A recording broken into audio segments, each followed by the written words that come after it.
God believes knowledge is a global property. So you take knowledge from wherever it comes from, but apply it to suit your situation. It is common property of the world. Wisdom is profound, but it is not enough. But what has hindered us up to this point is poor leadership. We have all it takes. There's nothing we lack in Cross University.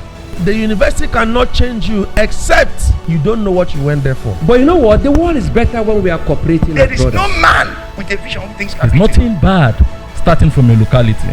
Follow the steps and you'll find success at the end. But even when we grow by having better prices for oil, it's a non-inclusive growth. It's a growth that just came from picking one product, oil, and marketing it, and the big multinationals are there. So it is non-inclusive because it does not, the growth does not come from my output and your output. So it is a growth that does not include the rest of us. And really, infrastructure is the engine room of economic growth. Without infrastructure, we cannot have any growth. When a city loses that connectivity with the outside world, it's stranded. We call it stranded, and it begins to retard. Value-added industrialization, where the industry you set up is processing goods that you can market and have higher value. With Europe, we give so much via export of primary goods and get so little in value for imports, leading to an unfavorable balance of trade. We will remain a permanently dependent economy if this is not reversed. But the surest way to close technological gap is to create a favorable investment climate. If we create a favorable investment climate, investment will come. Investors come with money, technology, finance, everything. Okay, if we are making planes in Nigeria, we don't need to look. The factory for making planes will employ Nigerians. Yes. Your engagement in that factory to make planes, you're learning through it. You will learn the technology by participation. Nobody should deceive you. It comes no other way than creating a favorable investment climate, which comes back to governance, policies, basic things to make your place conducive for investment. People are running away from Nigeria, are going to Ghana. Big business concerns are moving to other parts. The only legitimate government is the government the people know. Local government is exogenous, external. State government is external. Federal government is external to people. But local government is the only external government closer to them. So we can set up a system of participatory development. We need to talk about an effective land access strategy. The problem of land is many communities that have land fear the problem of alienation of their proprietary rights and ancestral rights to the land. Now there can be a win-win approach.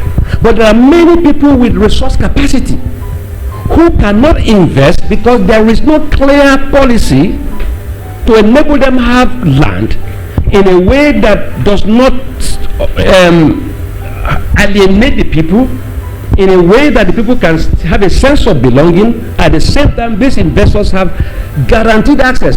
If you go to a village and you want land, they give you 2 years tenure, 3 years. How can you do any meaningful investment? All the migrant farmers who are farming in Cross River State, they are farming under a tenure regime. We have 7 eco zones in Cross River also, almost like the national. We have the mangrove, we have the derived savanna, we have the Guinea savanna, we have the montane, we have the rainforest. Now, what am I talking about? An economic system that is ecosystem enterprise.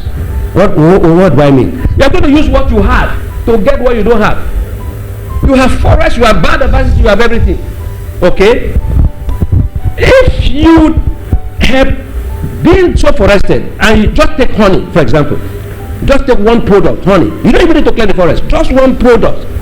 The richest honey, and you are helping communities to produce honey, linking them to market, both international, and they having honey that can be sold in Germany, Europe, or from Cross River.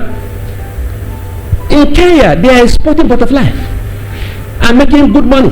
So ecosystem enterprise are enterprises based on ecosystem resources that does not destroy the environment, but because of the ecosystem, these enterprises thrive.